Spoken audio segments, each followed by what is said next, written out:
There is a quiet moment that almost no one talks about. It happens late at night, when the world finally gets still, but your mind doesn't.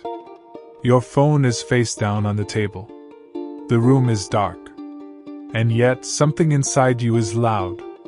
A sentence you said earlier in the day. A message you sent. A pause in someone's voice that lasted half a second too long. You replay it, again and again, as if the right angle might finally reveal what went wrong. You're not panicking. Not exactly. It feels more controlled than that. More focused. Like you're doing something necessary. Something important. You tell yourself you're just analyzing. Thinking. Trying to understand. But beneath that surface, there is another feeling, a thin, tight wire of anxiety. The exhaustion that comes from thinking without rest. The silent fear that if you don't inspect everything, you'll miss the one mistake that will cost you everything. This is the emotional paradox that many people live inside every day. The mind never fully turns off, but it doesn't race randomly either. It circles. It returns. It reopens. Your thoughts don't move forward. They loop backward. And eventually, a question begins to form. Quietly. Carefully. Almost fearfully. Why does the mind keep replaying everything even when we want it to stop? At first, it feels like the problem is your intelligence. That your mind moves too fast.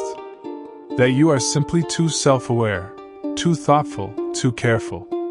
But the truth is more complex, and much more human. Chronic overthinking and mental rumination are not signs of a powerful mind out of control. They are signs of a nervous system that has learned to stay alert. Inside your brain, there is a system that was built to keep you alive. A threat detection system that constantly asks, "Is this safe?" For some people, this system becomes hyperactive. It doesn't just look for physical danger. It scans tone shifts, micro-expressions, delayed replies, ambiguous phrases. Anything socially uncertain becomes a potential threat. So the mind starts to replay. It says, "Let's go back. Let's check. Let's make sure we didn't miss anything." This is the rumination loop. It's not curiosity. It's vigilance disguised as thinking. You see it in simple, ordinary moments. You send a text to someone you care about. Hours pass. No response. You tell yourself they're probably busy. But your mind opens a second narrative. Maybe I sounded cold. Maybe I said the wrong thing. Maybe they're upset. So you reread the message. Then again. Then you stare at the punctuation. The timing. The words you chose. The words you didn't. Or you replay a conversation from work. Someone said, "Interesting idea," but their tone was flat. Your mind doesn't let it go. You break the sentence down into pieces. Was that sarcasm? Was it disappointment? Did they secretly think I'm incompetent? Even small mistakes become large in your internal world. You remember a moment where you spoke too quickly. A joke that landed awkwardly. A hesitation you think everyone noticed. And your mind doesn't process it. It preserves it. Like a file that stays open forever. To understand why, you have to move backward, not into logic, but into memory. Many people who overthink grew up in environments where emotional safety was inconsistent. Maybe love felt conditional. Maybe approval was fragile. Maybe mistakes were not neutral events but moments that carried shame, coldness, or withdrawal. So the brain adapted. It learned that being one step ahead was safer than being surprised. That analyzing tone was safer than trusting it. That replaying moments was safer than missing a threat. Overthinking became a form of emotional armor.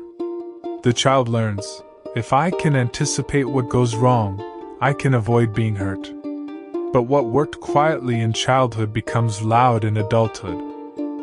Now, instead of protecting you from real danger, your mind tries to protect you from discomfort, from rejection, from misunderstanding, from the possibility of being seen incorrectly.